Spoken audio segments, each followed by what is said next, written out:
Good morning students. In our last class we were discussing with events in sexual reproduction. There are three events in sexual reproduction: pre-fertilization event, fertilization event and post-fertilization event. What is this pre-fertilization event? The event that takes place prior to fertilization, that is pre-fertilization event. It mainly includes gametogenesis and gamete transfer. We have already discussed with pre-fertilization event. Let us continue with fertilization event. So what is fertilization? It is the fusion of male and female gametes to form a diploid zygote.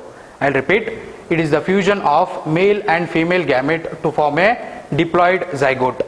Here in this image you can come across the male gamete is called sperms, the female gamete is called ovum, where the sperm get fused with ovum to form a diploid zygote. The fertilization, in other words, called as syngamy. Syng means together, gamy means marriage. Let us take one more example. Here the male has got haploid chromosome, that is N. The female has got haploid chromosome N. When male get fused with female, that forms a diploid zygote, that is 2N. What happens if syngamy does not occur? There are few organisms like rotifers, honeybee, birds, that is turkey, and reptiles, where the female gamete undergoes development to form a new individual without fertilization.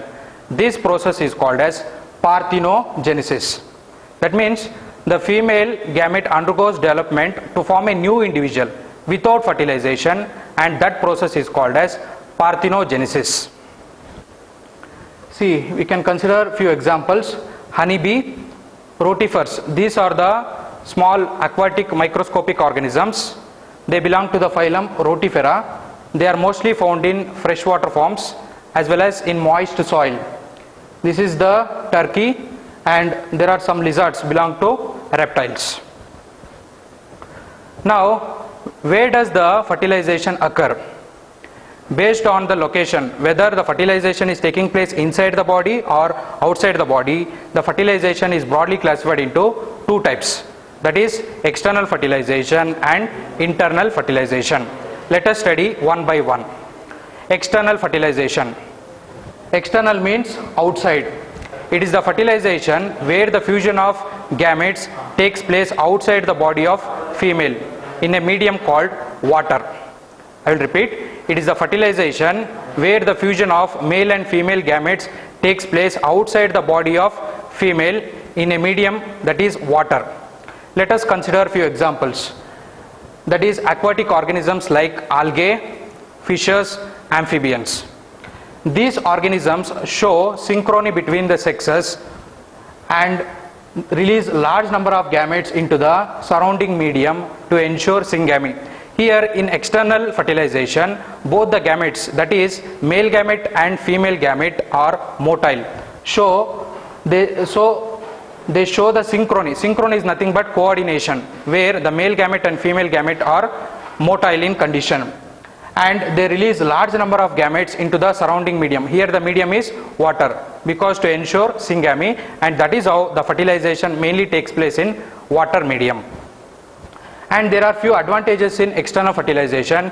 They produce large number of offsprings, and when there is large number of offsprings that are released in water, it may have some disadvantage also. The offsprings are extremely vulnerable to predators. That means these new offsprings that become as a food for big fishes or other organisms, and it will be threatening their survival. That means the new offsprings which are born, it will be threatening their survival up to the adulthood. So it is one of the disadvantage in external fertilization. Let us see some examples. Here in this image, when you have a look, we have got frog, that is the female frog releasing the egg in the water medium. Not only female frog, the male frog releases sperm in the water medium. Here the fertilization mainly takes place in the medium, that is water medium. The sperms get fused with ovum to form a zygote. Let us consider one more example. Here we have male fish as well as female fish. The male fish is releasing the sperms in the water medium. the female fish is releasing the ovum in the water medium, where the sperms get fused with ova to form a zygote.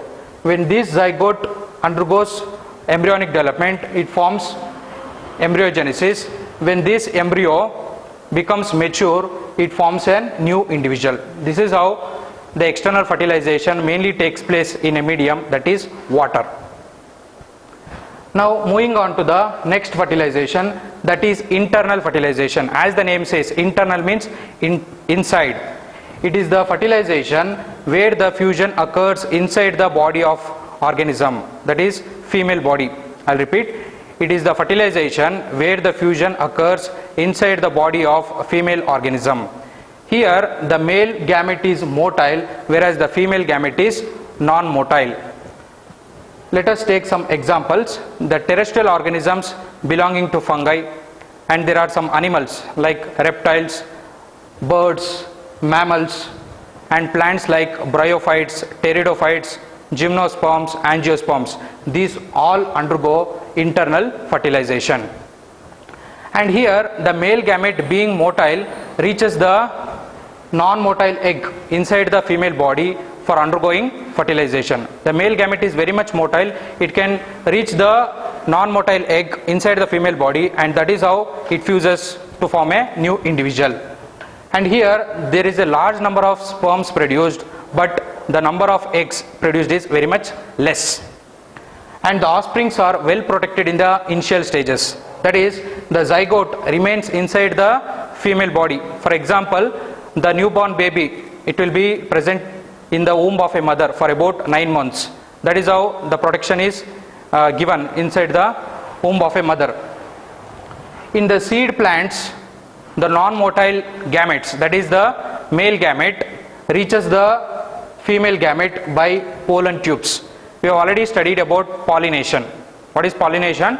The transfer of pollen grains from anther to stigma, where the pollen grains reaches the stigma and it will travel through style and it get fused with ovary to form a zygote. And that is how fertilization happens in flowering plants, especially we can take example hibiscus. Let us look into this image. Here the internal fertilization mainly happens with cock and hen. Here the cock, which is releasing the sperm into the female reproductive tract of hen, so that the sperms get fused with ova, so that the new individuals will be formed, or the zygote will be formed. Let us take one more example. The male tortoise is releasing the sperm into the female reproductive tract of female tortoise to form a zygote. This is how the internal fertilization takes place. Once again we will repeat, what is internal fertilization? It is the fertilization where the fusion of gametes takes place inside the body of female. Such fertilization is called as internal fertilization. And the offsprings are well protected, where the zygote remains inside the body for quite some time. For example, you can take the baby present in the womb of a mother for about 9 months. Now we have studied with external fertilization and internal fertilization. There are few differences between external fertilization and internal fertilization. Let us see that. External fertilization, it occurs outside the body of female. What about internal fertilization? It occurs inside the body of female. In external fertilization, the large number of gametes are released into the medium, that is water medium, where the fertilization happens. What about internal fertilization? The male gametes are deposited in the female body by using copulatory organs. For example, in man, the copulatory organ in male is penis and the copulatory organ in female is vagina. And in external fertilization, it requires the presence of water for the sperm, which should be able to unite with ova, especially in the medium, that is water. But in internal fertilization, there is no any water medium, so it does not require any water medium. It mainly happens inside the body of female. And here in external fertilization, the large number of sperms and eggs are produced. What about internal fertilization? The number of gametes are very less which are produced in internal fertilization. Let us consider some examples with respect to external fertilization. That is, it happens in water medium. We can take aquatic animals like fishes, bony fish, amphibians, and we can also consider algae. Internal fertilization, we can consider animals like reptiles, birds, mammals, and in plants it mainly happens in bryophytes, pteridophytes, tracheophytes, gymnosperms and angiosperms. So these are the few differences between external fertilization and internal fertilization. This is about fertilization event. Now moving on to the third event in sexual reproduction, that is post fertilization event. Post means after fertilization, the event that takes place after the formation of zygote, that is called as post fertilization event. I will repeat, the event that takes place after the formation of zygote is post fertilization event. Here the zygote is a diploid fertilized egg. We know that the male and the female gametes combine together or fuse together to form a diploid zygote. The zygote is a diploid fertilized egg. Now the question is how the zygote develops. The development of zygote mainly depends on what? The life cycle of the organism and the nature of the environment. We have got different types of life cycles. We have already studied in our first PUC, alternation generation in plants. Let us consider an example. In algae and fungi, the zygote develops a thick wall that is very much resistant to desiccation and damage. Desiccation means coming out of moisture or removal of moisture. It undergoes a period of rest before germination. In fungi and algae, the zygote develops a thick wall that is very much resistant to desiccation as well as damage. It undergoes a period of rest before germination.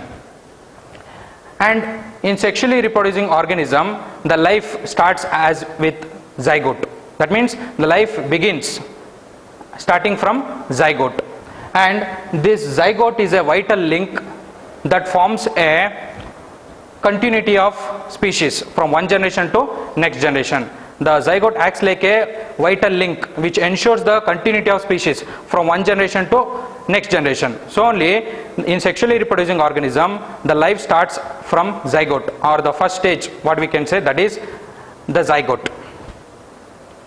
Next, the zygote development in different type of life cycle, especially in plants. Let us take one by one. First one is haplontic life cycle.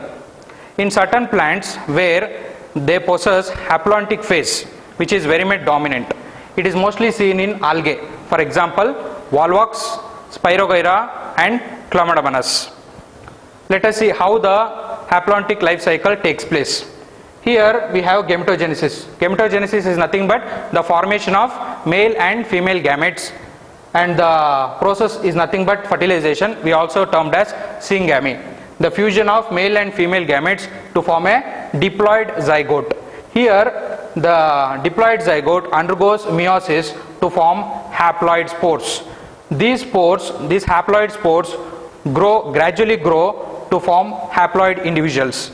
This gametophyte is called as haploid individual, and it further leads to the formation of gametes, and that is how the cycle will continue. Here in most of the case it is haplontic, and very less number it is diplontic.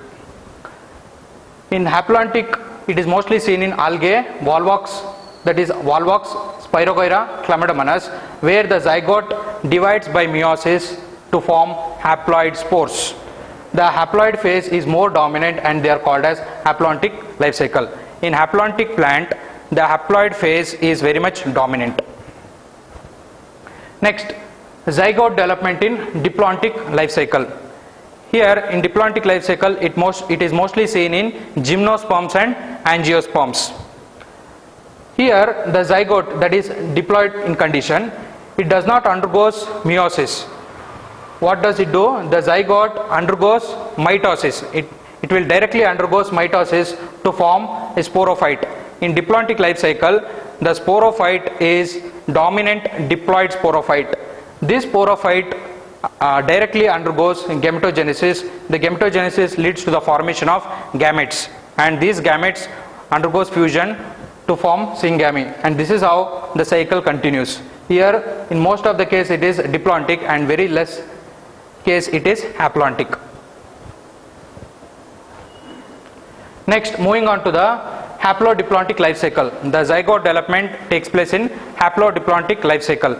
The examples we can consider bryophytes and pteridophytes. Here half of the case is diplontic and half of the case is haplontic. Here we have got the zygote which is diploid in condition. It undergoes mitosis. It directly undergoes mitosis to form a diploid sporophyte. This sporophyte undergoes meiosis to form haploid spores.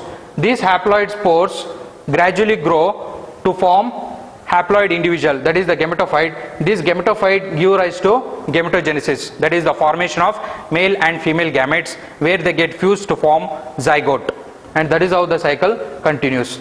In haplodiplontic, mostly seen in bryophytes and pteridophytes, the zygote undergoes mitosis to develop into a diploid sporophyte. The sporophyte is very much dominant. Next, moving on to the next concept. Now we came to know that the zygote undergoes mitosis or meiosis to form a new individual. To form a new individual, there is an early stage that is called as an embryo. Now let us see what is embryogenesis in animals.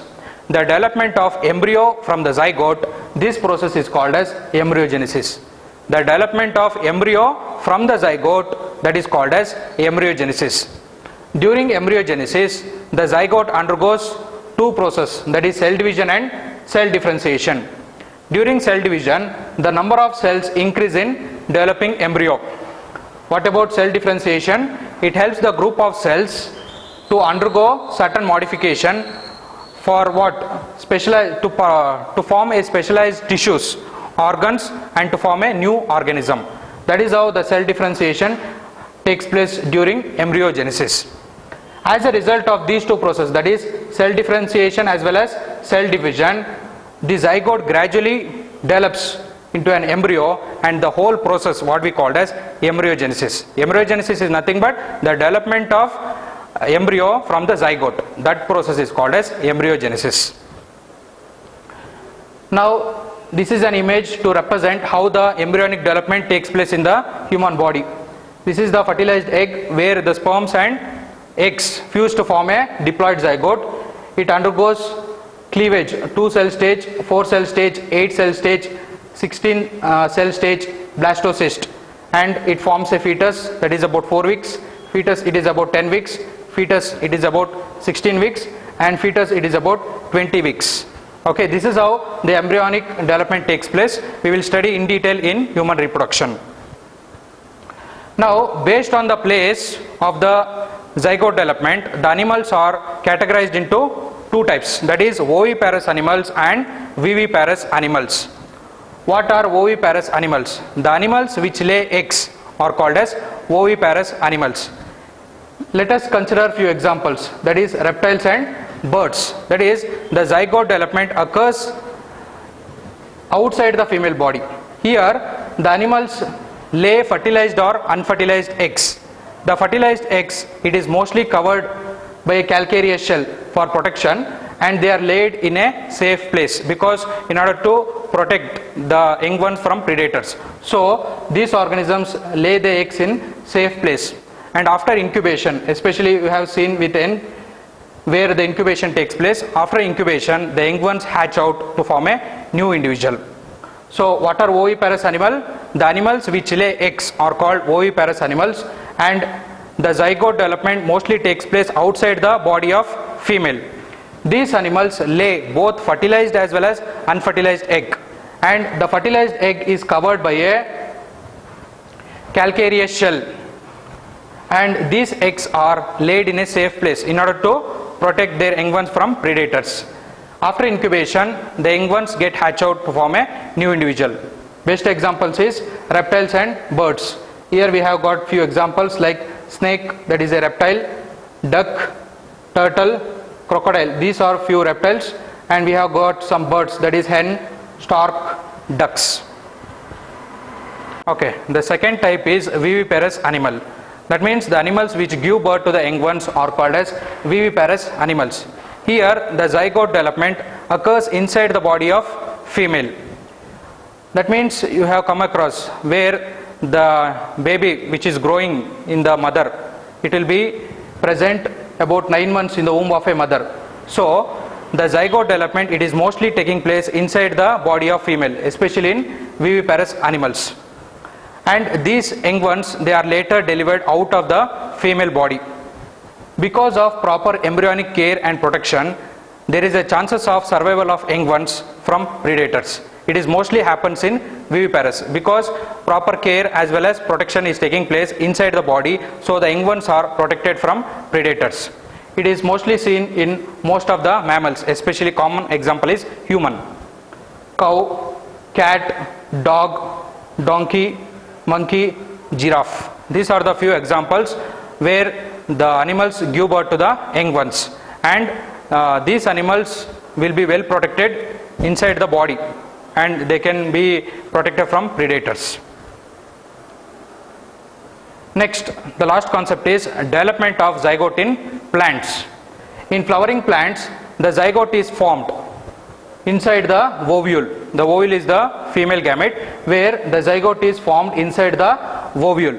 And these plants also have got some specialized tissues like parenchyma, collenchyma and sclerenchyma. Whenever the cells divide, it forms some specialized tissues. After fertilization, especially in flowering plants, the sepals and petals all fall off, and the female reproductive part, what we call that ovule, it develops a thick coat and forms a seed. We can consider the example mango. It has got seed. Whenever the ovary ripens, it forms a fruit, and the fruit generally has a fleshy covering, what we call that pericarp. Whenever the ovary ripens, it forms a fruit. The fruit generally has a fleshy covering, we call that as pericarp. And when we just open the seed, especially when we take mango as an example, we can see the seed.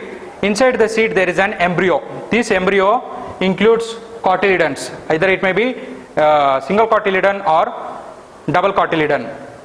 It includes two structures, plumule as well as radicle. When this seed, when it is put in the moist soil or when it is sown in the soil, it leads to the formation of new individual, and the embryo which is present inside the seed, it includes the two structures, that is plumule as well as radicle. This plumule forms a shoot structure and this radicle forms a root structure, and that is how the new plant arises from this seed when it is sown in the soil or when it is put it in the moist soil. This is about post fertilization event. Here we have completed with reproduction in organisms. Thank you.